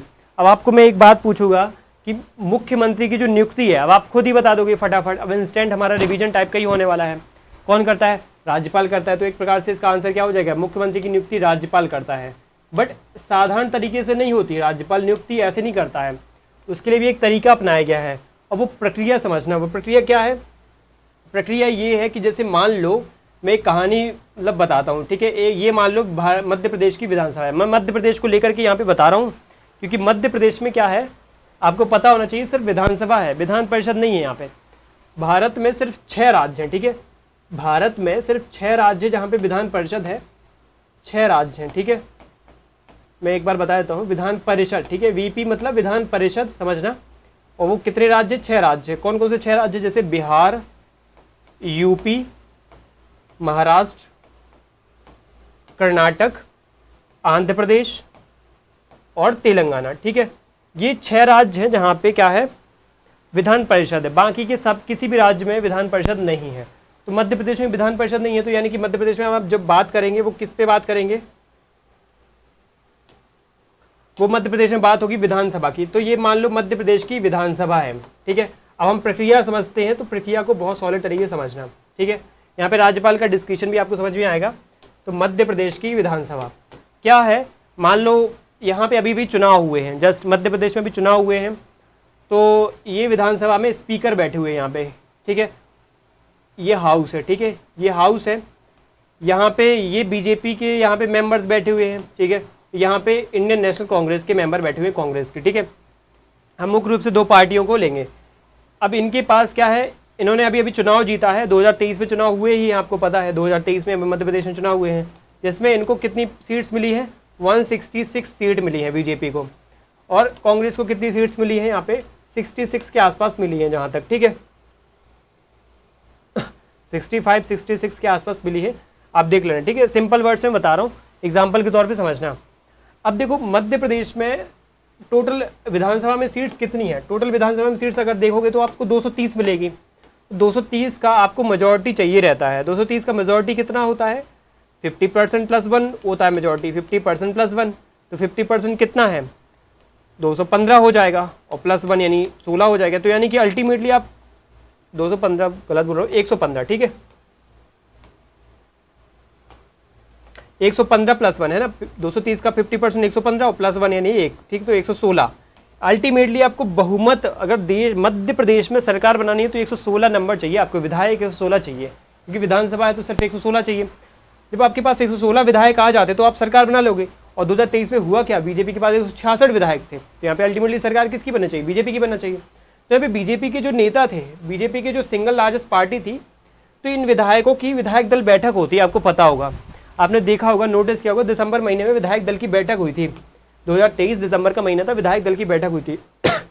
तो विधायक दल की बैठक में यहाँ पे नेता किसको चुना गया था? यहाँ पे नेता चुना गया था मोहन यादव को।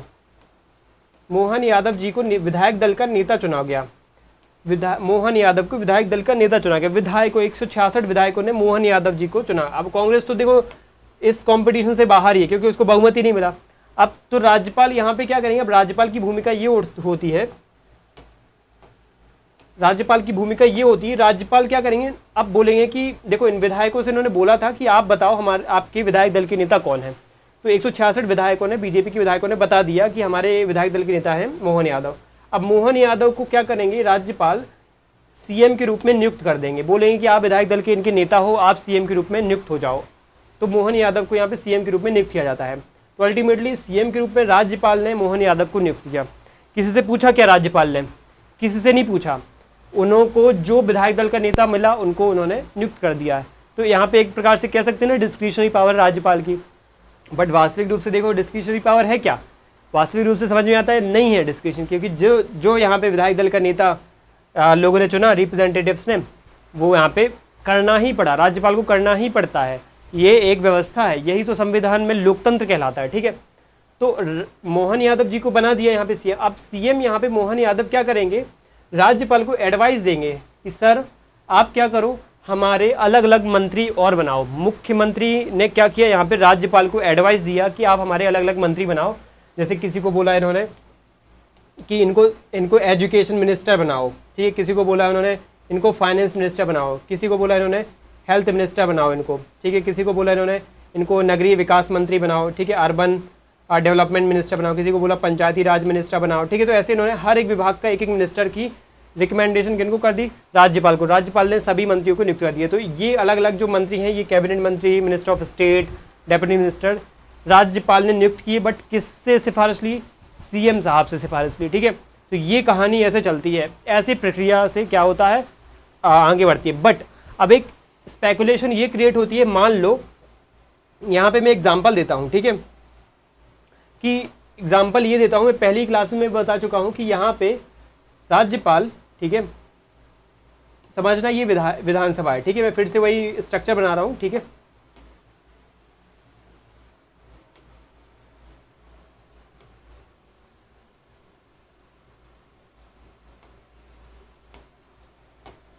हम जानते हैं मध्य प्रदेश में विधानसभा के लिए आपको सरकार बनानी है तो 116 बहुमत चाहिए, ठीक है। अब एक मान लो मैं एक वो लेके चलता हूँ, ठीक है, क्या कह सकते हैं कि एक स्थिति लेके चलता हूँ, एक परिस्थिति बन जाती है, बीजेपी को मिलती है मान लो 100 सीट्स, ठीक है, और कांग्रेस को मिल जाती है 100 सीट्स, ठीक है, 100 सीट इसको मिल गई, 200 सीट अब तो यही हो गई हैं, ठीक है। और यहाँ पे एक तीसरी पार्टी आ जाती है, मान लो ये है कौन सी पार्टी, आम आदमी पार्टी है, कोई भी तीसरी पार्टी, समाजवादी पार्टी, इसको मिल जाती है 30 सीट्स, ठीक है। मैंने बोल दिया यहाँ पे समाजवादी पार्टी, ठीक है, समाजवादी एसपी, इसको मिल गई 30 सीट्स, ठीक है। तो ये देखा जाए तो 230 सीट्स तो बढ़ गई हैं मध्य प्रदेश की, लेकिन यहाँ पे क्या हो गया है, यहाँ पे सीट्स का क्या है, बहुमत बढ़ गया है, इसको बोलते हैं बहुमत का बढ़ जाना। बहुमत किसी को नहीं मिला है, यहाँ पे एक प्रकार से क्या हो गया है, बहुमत किसी को ना प्राप्त होने की वजह से यहाँ पे क्या होता है, एक सिचुएशन बनती है जहाँ पे राज्यपाल का अब डिस्क्रिप्शन भयंकर तरीके से काम कर रहा है। ये है वास्तविक रूप से राज्यपाल का डिस्क्रिप्शन। यहाँ पे एक कॉन्सेप्ट होता है, या तो यहाँ पे स्नैप पोल करा लो, अब स्नैप पोल तो फिर से चुनाव नहीं हो सकता है, तो ऐसे में राज्यपाल पहले तो अपना डिस्क्रिप्शन का यूज़ करेगा, बोलेंगे कि इन 100 विधायकों के जो नेता हैं वो कौन है, ठीक है, इनको मौका दिया जाएगा। तो इन्होंने मान लो मोहन यादव जी को चुन लिया, ठीक है, राज्यपाल ने बोला मोहन यादव जी आप सीएम बनिए, आप सीएम बनिए। सीएम को अब क्या करना पड़ेगा, देखो वहाँ पे एक प्रक्रिया मैं बताना भूल गया, सॉरी उसके लिए, पिछले वाले कंडीशन में यहाँ पे एक प्रक्रिया फॉलो होती है, वो ये कि सीएम को यहाँ पे अब राज्यपाल एक और काम सौंपते हैं, वो बोलते हैं आप जाओ विधानसभा में, और विधानसभा पर आप क्या करो, फ्लोर पर यहाँ पे पटल पर अपना कॉन्फिडेंस मोशन, जिसको बोलते हैं क्या, कॉन्फिडेंस मोशन को बोलते हैं, विश्वास प्रस्ताव को पास कराओ। उस विश्वास प्रस्ताव पर एटलीस्ट 116 विधायकों की मंजूरी होना ही चाहिए, क्योंकि यही है बहुमत मध्य प्रदेश में सरकार बनाने का। तो अगर इस कॉन्फिडेंस मोशन पर 116 विधायक सहमति कर देते तो ये सीएम बन जाएंगे, और इनके आगे जो है मंत्री वो नियुक्त होंगे, ठीक है, इनकी सिफारिश के अनुसार अल्टीमेट सरकार बीजेपी की बन जाएगी। बट यहाँ पे अगर ऐसा नहीं होता है तो फिर अगला जो मौका किसको दिया जाएगा, अगला जो मौका है किसको दिया जाएगा, यहाँ पे अगला मौका दिया जाएगा यहाँ पे कांग्रेस को, ठीक है। अब ये भी राज्यपाल नहीं दिया, देखो यहाँ पे राज्यपाल का डिस्कशन काम कर रहा है, राज्यपाल यहाँ पे कांग्रेस को बोलेंगे कि आप क्या करो, यहाँ पे राज्यपाल कांग्रेस को बोलेंगे आप क्या करो, यहाँ पे आप यहाँ पे सरकार बना। तो कांग्रेस क्या करेगी, कांग्रेस के यहाँ पे जो नेता हैं, मान लो यहाँ पे कमलनाथ जी हैं, ठीक है, कमलनाथ, ठीक है, तो कमलनाथ जी को मौका दिया जाता है कि आप क्या करो, यहाँ पे आप क्या करो, यहाँ पे सरकार बनाओ, ठीक है। तो इनको भी फिर वही फॉलो करना पड़ेगा, ये जाएंगे फ्लोर पे कॉन्फिडेंस मोशन रखेंगे, इनको भी 116 चाहिए है।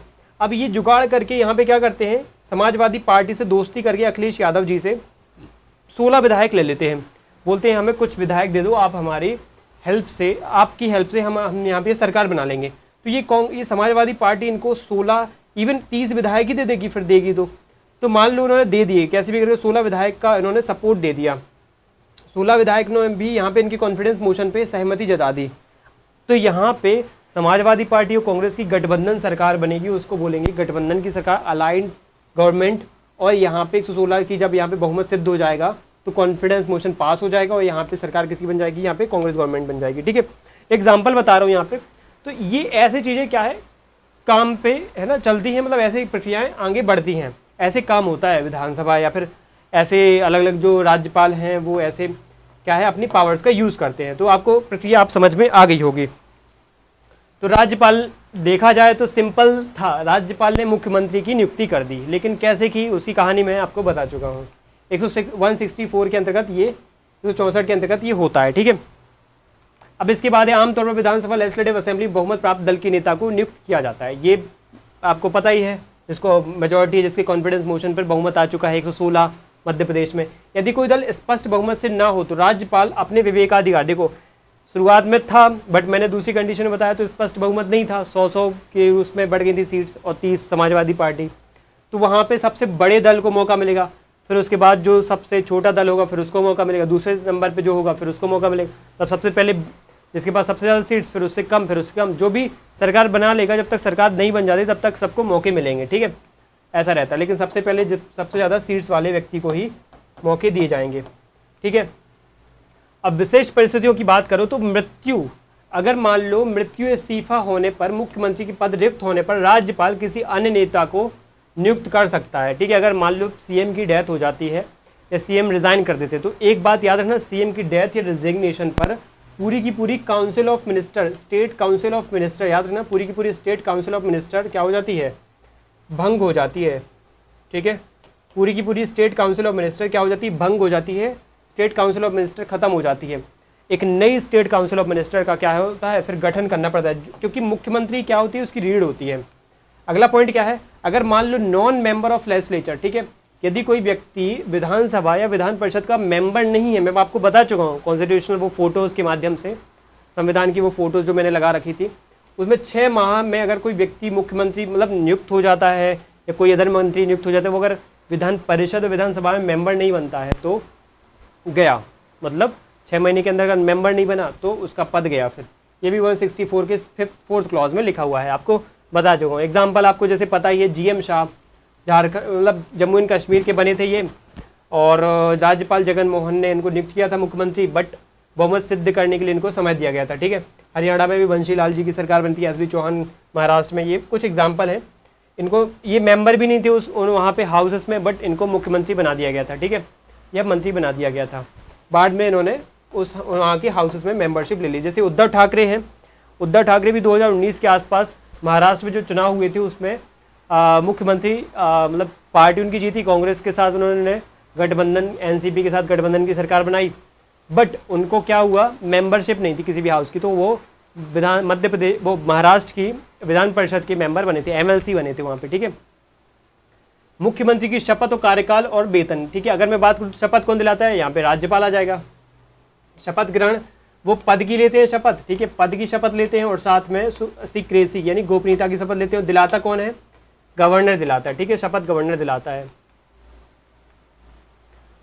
गोपनीयता की शपथ दिलाते हैं। और यहाँ पे याद रखें शपथ में कुछ इंपॉर्टेंट पॉइंट होते हैं, सच्ची श्रद्धा और निष्ठा रखने वाली बात यहाँ पे होनी चाहिए संविधान में, संविधान के प्रति उनकी, भारत की प्रभुता अखंडता की बात होना चाहिए, और किसी के प्रति पक्षपात, भय, द्वेष, संविधान और विधि के अनुसार न्याय करूँगा, ये सब बातें लिखी होनी चाहिए, स्टेटमेंट आ सकते हैं एग्जाम में, ठीक है। तो आपको यहाँ पे क्या है एलिमिनेट करने पड़ सकते हैं। वहाँ पे क्या पता लिखा हो देश में जाति धर्म की बात लिख दी उन्होंने, जाति धर्म के आधार पे मैं पक्षपात नहीं करूँगा, तो ऐसे वर्ड्स देखो यहाँ पे लिखे हैं क्या, मतलब आप उस हिसाब से देखो, तो उस हिसाब से आप टिक करना। फिर अब एक कार्यकाल, देखो क्या मुख्यमंत्री कार्यकाल होता है क्या, कोई कार्यकाल नहीं होता, मैं स्टार्टिंग में ही बता चुका हूँ मुख्यमंत्री का कोई कार्यकाल नहीं होता है। कार्यकाल होता है जिस हाउस का वो मेंबर है, ठीक है। मुख्यमंत्री अगर विधानसभा का मेंबर है तो उसका कार्यकाल 5 साल का होगा, अगर वो मेंबर है इसका, ठीक है, विधान परिषद को, तो 6 साल का कार्यकाल। बट याद रखना कि यहाँ पे जो मुख्यमंत्री या जो भी मंत्री बनते हैं वो विधानसभा में उनका उत्तरदायित्व होता है, इसलिए विधानसभा जब विघटित होगी तो उनका पद भी चला जाता है, ठीक है। इसलिए अल्टीमेटली 5 साल निर्धारित हो जाता है कि इनका कार्यकाल होना चाहिए, ठीक है। अगली लाइन क्या लिखी हुई है, अगली लाइन लिखी हुई है कि जब तक विधानसभा, ठीक है, वही बात आ गई, जब तक विधानसभा में बहुमत है तब तक आपकी सरकार चलेगी और जब तक आप पद पे बने रहोगे, ठीक है। विधानसभा में बहुमत, लॉस ऑफ मेजोरिटी होने पर आपको त्यागपत्र देना ही पड़ेगा और आपको बर्खास्त कर दिया जाएगा, 164 का 2nd क्लॉज लिखा हुआ है, ठीक है। वेतन और भत्ते में बता चुका हूँ, स्टेट लेजिस्लेचर डिसाइड करता है, स्टेट लेजिस्लेचर, ठीक है। फटाफट, क्योंकि ये चीज़ें ज़्यादा क्या है उतनी कॉम्प्लिकेटेड नहीं है, इसलिए हम फटाफट कर रहे हैं, ठीक है। सुविधाएं देखो, यात्रा भत्ता, चिकित्सा सुविधाएं, आधिकारिक निवास, ये सब आपको क्या है, सब के सब कौन डिसाइड करता है, स्टेट लेजिस्लेचर डिसाइड करता है, ठीक है। अगली बात यहाँ पे आती है ब्रिटिश संसदीय प्रणाली, ठीक है। इनका स्ट्रक्चर पूछा जा सकता है आपसे, ठीक है। मंत्रिपरिषद की संरचना आप समझना, मंत्रिपरिषद की जो संरचना होती है ना वो एक प्रकार से कैसी होती है, एक सर्किल के समान आप समझ सकते हो उसको, न्यूक्लियस टाइप की संरचना होती है, जैसे एक एटम होता है ना, CM उसका क्या है, न्यूक्लियस होता है, उसके चारों ओर क्या होते हैं, मिनिस्टर्स होते हैं, ठीक है। उसमें सबसे नज़दीक जो होते हैं CM के वो होते हैं कैबिनेट मिनिस्टर्स, ठीक है। उसके बाहर जो मिनिस्टर्स होते हैं वो होते हैं मिनिस्टर ऑफ स्टेट, इनको मैं क्या बोलूँगा, मिनिस्टर ऑफ स्टेट। और मिनिस्टर ऑफ स्टेट 2 प्रकार के होते हैं, एक तो इंडिपेंडेंट चार्ज वाले और एक नॉर्मल साधारण मिनिस्टर ऑफ स्टेट, और एक होते हैं इंडिपेंडेंट चार्ज वाले। इंडिपेंडेंट चार्ज वाले थोड़ा सा और पावरफुल हो जाते हैं और मिनिस्टर ऑफ स्टेट नॉर्मल थोड़ा सा कम पावरफुल होते हैं, ठीक है। फिर लास्ट में सबसे बाहर जो होते हैं मिनिस्टर परिधि में होते हैं डेप्यूटी मिनिस्टर, ठीक है। डेप्यूटी मिनिस्टर्स होते हैं सबसे बाहर। तो एक प्रकार से CM क्या है, न्यूक्लियस में है, उसके पास सबसे जो करीब है वो जो ताकतवर है कैबिनेट है, उससे फिर थोड़ा दूर minister of state independent charge, फिर उसके बाद हो जाएगा नॉर्मल वाले, फिर उसके बाद हो जाएगा डेप्यूटी मिनिस्टर। ठीक है, इनका कार्यभार तो आपको पता है, कैबिनेट मिनिस्टर आज़ाद होते हैं, ऑटोनॉमस होते हैं, उनको ज़्यादा महत्वपूर्ण जिम्मेदारियाँ दी जाती हैं। फिर मिनिस्टर ऑफ स्टेट को थोड़ा सा कम जिम्मेदारियाँ, और डेप्यूटी मिनिस्टर्स थोड़ा सा असिस्ट करने के लिए ज़्यादा होते हैं, उनको कोई स्वायत्त जिम्मेदारियाँ नहीं होती हैं। और इस प्रक्रिया को बोला जाता है वेस्टमिंस्टर पार्लियामेंट्री मॉडल। ठीक है, वेस्टमिंस्टर काउंसिल ऑफ मिनिस्टर्स का एक जो मॉडल है वो आप इस तरीके से देख सकते हो। ठीक है, अब आपको समझना है कि मुख्यमंत्री की कार्य और शक्तियाँ, अब ये भी कोई बड़ा मुद्दा नहीं है, कार्य और शक्तियाँ तो आपको वैसे ही पता है, नॉर्मल से जो कार्य हैं और शक्तियाँ हैं वो आपको पता ही है। तो मैं फटाफट बता देता हूँ कि एक तो देखो मुख्यमंत्री की परिषद के प्रमुख, एक तो ये क्या है, मंत्रिपरिषद का प्रमुख होता है। ठीक है, एक 163 में लिखा हुआ है, आर्टिकल्स देखते जाना आप। फिर लिखा है कि यहाँ पे व्यक्तियों की मंत्री, ये क्या करता है, राज्यपाल उन्हीं व्यक्तियों को मंत्री नियुक्त करता है जिसकी सिफारिश मुख्यमंत्री करता है। 64 में लिखा है, जो भी मंत्री बन रहे हैं तो उसकी सिफारिश किसने की थी, मुख्यमंत्री ने की थी। किसको की थी, राज्यपाल को की थी। बना कौन, तो वहाँ पे अलग अलग जो व्यक्ति हैं वो मंत्री बने हैं, तो मुख्यमंत्री का यहाँ पे ये भूमिका, यहाँ पे ये योगदान रोल होता है। ठीक है, अब मंत्रियों के विभागों का बंटवारा। ठीक है, उनको एलोकेशन ऑफ द पोर्टफोलियोज, उनके अलग अलग जो पोर्टफोलियो हैं वो क्या होंगे, गृह विभाग किसका होगा, वित्त विभाग किसका होगा, शिक्षा विभाग। ठीक है, ये सब किसको बताते हैं, ये सब मुख्यमंत्री बताते हैं, राज्यपाल को बताते हैं। ठीक है, फिर उस हिसाब से वो अपॉइंट करते हैं। मंत्रिपरिषद की बैठक को जो अध्यक्ष करते हैं, जैसे आपने सुना होगा कि आज काउंसिल ऑफ मिनिस्टर की बैठक हुई है, आज कैबिनेट मीटिंग हुई है, आज कैबिनेट की बैठक हुई है, तो उसको अध्यक्षता किसने की है, मुख्यमंत्री ने की है। ऐसी बैठकें मध्य प्रदेश में कैबिनेट की बैठकें, जैसे एक अभी जबलपुर में हो, मतलब हमारे जो अभी वर्तमान मुख्यमंत्री हैं मोहन यादव, उन्होंने एक इनिशिएटिव लिया है कि वो भोपाल के अलावा अलग अलग जो ज़िले हैं उनमें भी बैठकें करेंगे। जैसे एक जबलपुर में उन्होंने की थी, एक उन्होंने उज्जैन में की थी, इंदौर में, ऐसे मतलब अलग अलग शहरों में, बड़े बड़े शहरों में वो इनिशिएट कर रहे हैं बैठकें, कैबिनेट की बैठकें। कैबिनेट की बैठकें होने से उस एरिया को इंपॉर्टेंस मिलती है। मंत्रिपरिषद में अगर डिफरेंसेस, मतभेद क्रिएट होते हैं तो उनसे किसी मंत्री से इस्तीफा, रेजिग्नेशन मांग सकता है। ठीक है, अगर मान लो मुख्यमंत्री को कोई किसी की सलाह पसंद नहीं आती है, फिर मान लो वो अलग थोड़ा सा डिफ्रेंशिएट कर रहा है, अधिकांश मंत्री किसी एक चीज़ पर सहमत हो चुके हैं लेकिन एक मंत्री थोड़ा सा क्या है, बिगड़ रहा है, वो थोड़ा सा सपोर्ट नहीं कर रहा है, तो वहाँ पे वो रेजिग्नेशन मांग सकते हैं कि आप रिज़ाइन कर दो। ठीक है, क्योंकि अल्टीमेटली हम मुख्यमंत्री हैं। और डिसमिस करने की भी सिफारिश कर सकते हैं, और डिसमिस अल्टीमेटली राज्यपाल ही करेंगे, ये तो बस सिफारिश करेगा, राज्यपाल को यहाँ पे अल्टीमेट पावर है। मुख्यमंत्री के त्यागपत्र और मृत्यु पर पूरी मंत्रिपरिषद ही भंग हो जाती है, डिसॉल्व हो जाती है। यहाँ पे ये याद रखना, चाहे वो मृत्यु हो चाहे वो रिजाइन करें, तो पूरी मंत्रिपरिषद ही नियुक्त हो जाती, वो भंग हो जाती है। उसके बाद फिर राज्यपाल की फिर से वही डिस्क्रिप्शन काम करेगी, जिसके पास ज़्यादा विधायक, जिसके पास ज़्यादा बहुमत, उसको फिर से वो मौका देंगे, कॉन्फिडेंस मोशन पास कराओ और सरकार बनाओ। ठीक है, इसके बाद है राज्यपाल के संदर्भ में अगर बात करें तो राज्यपाल के संदर्भ में मुख्यमंत्री, राज्यपाल और मंत्रिपरिषद के बीच में संपर्क सूत्र, ठीक है, प्रिंसिपल लिंक होता है, ये अनुच्छेद 167 में कहा गया। ठीक है, यहाँ पे राज्यपाल के संदर्भ में मुख्यमंत्री के कुछ महत्वपूर्ण कार्य लिखे हुए हैं। ठीक है, क्या कार्य लिखे हैं, राज्य के प्रशासन से संबंधित सभी महत्वपूर्ण निर्णयों की जानकारी राज्यपाल को देगा, वो राज्यपाल की मांगी हुई कोई भी जानकारी मुख्यमंत्री प्रोवाइड कराएगा। ऐसा कोई विषय जिस पर किसी मंत्री ने निर्णय लिया हो लेकिन मंत्रिपरिषद में विचार नहीं किया हो, तो उसे मंत्रिपरिषद में विचार करने हेतु यहाँ पे क्या है, प्रस्तुत करना है। देखो, एक नियम है कि अगर कोई भी मंत्री निर्णय लेता है तो अकेले राज्यपाल को एडवाइस नहीं कर सकता, वो कलेक्टिवली जाना चाहिए। अकेले मुख्यमंत्री भी एडवाइस नहीं दे सकता है, उसको कलेक्टिवली सबसे डिस्कशन, सबसे मीटिंग के बाद जो भी फैसला होगा उसको लिखित रूप में उसको राज्यपाल के सामने रखना होगा, राज्यपाल फिर उस पर क्या है फैसला करेंगे अंतिम सील और साइन के बाद। ठीक है, मुख्यमंत्री राज्य के महाधिवक्ता, एडवोकेट जनरल, लोक सेवा आयोग के अध्यक्ष, chairman of state public service commission, राज्य निर्वाचन आयोग, इन सब की नियुक्ति, ठीक है, नियुक्ति नहीं करता, नियुक्ति के लिए राज्यपाल को सलाह देता है, ये है यहाँ पे वर्ड। नियुक्ति तो अल्टीमेटली राज्यपाल करेगा। ठीक है, सलाह कौन देगा, मुख्यमंत्री, और मुख्यमंत्री सभी से कलेक्टिव फैसला करके। ठीक है, तो ये बात आपको यहाँ पे पता होना चाहिए। अगली बात लिखिए, विधानमंडल के संदर्भ में क्या इसके पास पावर होती है मुख्यमंत्री और अदर मंत्रिपरिषद की, तो विधानसभा में सरकार का नेतृत्व करते हैं। ठीक है, सभी मंत्री, और खासतौर पर मुख्यमंत्री यहाँ पे नेतृत्व करता है। राज्यपाल को विधानसभा का सत्र बुलाने, सत्र को कॉल करने, समन भेजने, उसको स्थगित करने यानी एडजॉर्न करने, एडजॉर्न साइन डाई होता है एक, एडजॉर्न साइन डाई ही करता है राज्यपाल। ठीक है, एडजॉर्न करता है वहाँ का वहाँ पे जो भी हाउस स्पीकर है उसको, उसके स्पीकर को यहाँ पे पावर होती है किसी भी हाउस को स्थगन करने की पावर होती है उस हाउस के स्पीकर को, अध्यक्ष को। एडजॉर्नमेंट साइन डाई, अनिश्चितकालीन स्थगन राज्यपाल को होता है, ठीक है, क्योंकि उसको बुलाना भी यहाँ पे राज्यपाल को ही ये दे रखा है, ठीक है।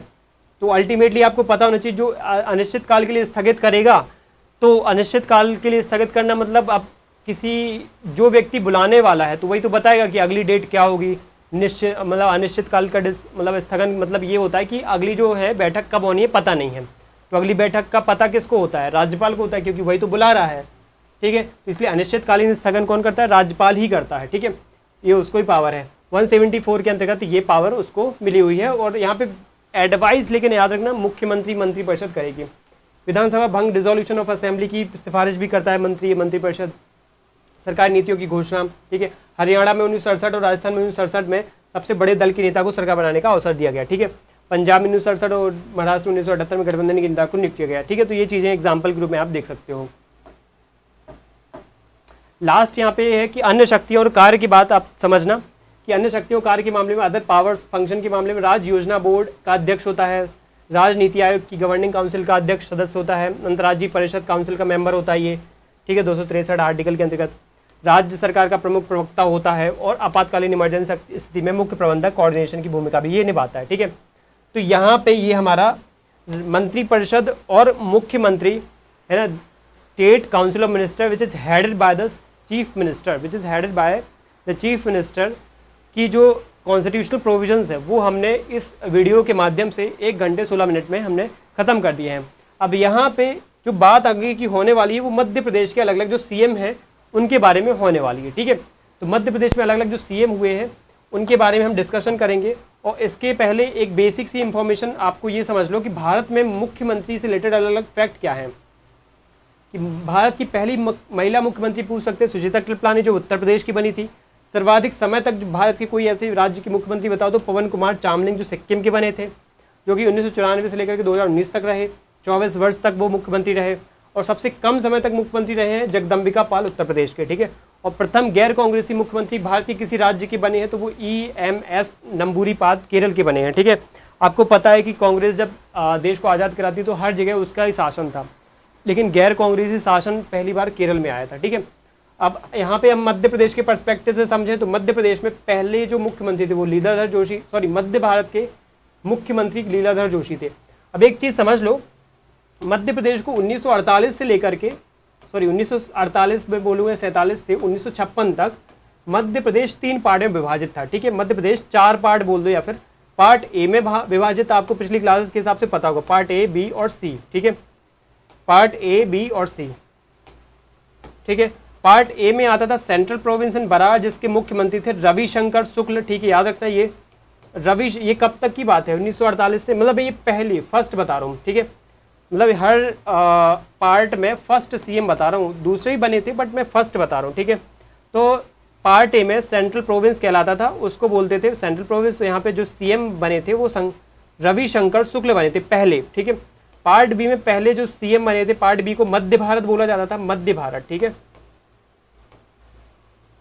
मध्य भारत बोला जाता था। इसके जो सीएम बने थे वो बने थे लीलाधर जोशी, ठीक है, लीलाधर जोशी, ठीक है।